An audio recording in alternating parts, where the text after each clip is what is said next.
Sarah Palin may have stepped down as governor of Alaska back in July, but she certainly has not disappeared from the headlines. Recently, she was the target of nasty allegations from Levi Johnson, the father of her grandson. And later this month, Palin's highly anticipated memoir hits bookstores. But another book beats her to it, and it gives a very revealing look at her time on the campaign trail.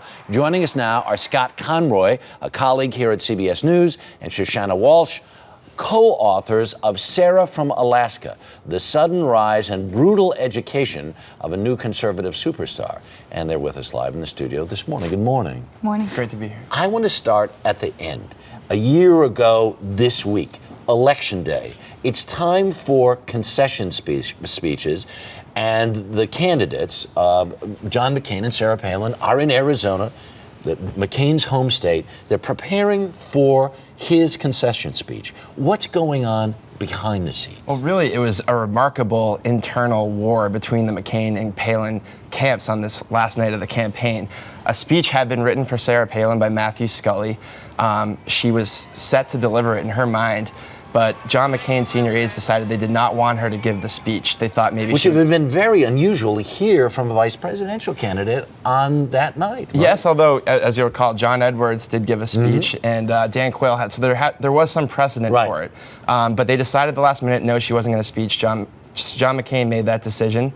And basically, Governor Palin tried to create some confusion and see if, in the end, she would be allowed to be able to speak. But of course, we know that she never spoke. And doesn't this sort of exemplify the clash between these two people and both sort of camps within the campaign from the very beginning? Absolutely, especially the second half of the campaign. She really felt that she should follow her instincts and that she wasn't being directed correctly. And the McCain campaign, or the senior strategist in the McCain campaign, felt like she was the number two on the ticket and that she should follow direction, and it really turned into an all-out civil war. And you go to that night, and was there a point at which she ends up on stage? And in the book, what did the McCain folks literally turn the lights off? Right. Later that night, she went back out on stage to take pictures with some of her family members who had come from Alaska. And some of the McCain staffers got wind of this and thought that maybe she would give the concession speech after all. And they were so furious about it that they ordered the soundboard operator to literally turn the lights down on their own candidate. They were terrified that she would embarrass John McCain even after the campaign had officially ended. And wow, what the difference in cultures is really profound. I'm going to go back to the beginning now. She's named the candidate, and you say that she didn't tell her family herself, that somebody from the campaign actually informed her kids that she was going to be the vice presidential candidate? Well, after Sarah Palin had come in from Arizona, later that night her family came in from Alaska, Todd and all the kids. They were all in a room with senior strategists, and it was actually the campaign strategist, Steve Schmidt, who told the kids, not Sarah Palin. That's pretty nutty. Well, later she did an interview with Sean Hannity, and she said that it was time for taking a vote on it. And if that did happen, it wasn't until after she already shook hands with John McCain and accepted that offer. Very interesting. Among the other things I want to talk about, the clothes controversy, because it's been reported that as much as $170,000 were spent on wardrobe. You interviewed the person in charge of the wardrobe, and what did she have to say about this? Well, we spoke exclusively with Lisa Klein. She'd never spoken out before, and it was really because she felt that Sarah Palin had gotten a raw deal when it came to this situation. People blamed her for all the spending that went on, but really she was one of the only people in the room that said, hey, this stuff is too expensive. Lisa Klein and another one of her assistants was actually taking off the price tags so that Sarah Palin couldn't see how much things were, and she couldn't complain, and she would just put them back on.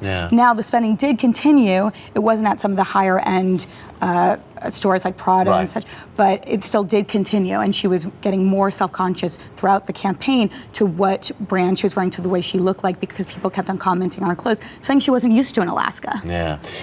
Whose fault is it in the end? Because you bring somebody into a campaign, is it the candidate's job to adjust to the campaign you're entering, or is it the campaign's job to adjust to the candidate you've brought in? Well, she was the candidate, but you have to remember she was supposed to be the vice presidential candidate, and she was supposed to go along with what John McCain wanted to do. And she's sort of taken ownership of this phrase going rogue.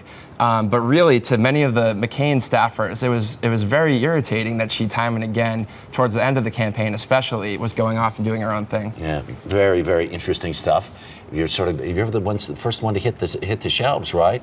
Yes. Better to be in front than behind be in the caboose. Shushannah and Scott, thanks very much for being here this morning. If you want to read an excerpt from Sarah from Alaska, all you need to do is go to our website, earlyshow.cbsnews.com.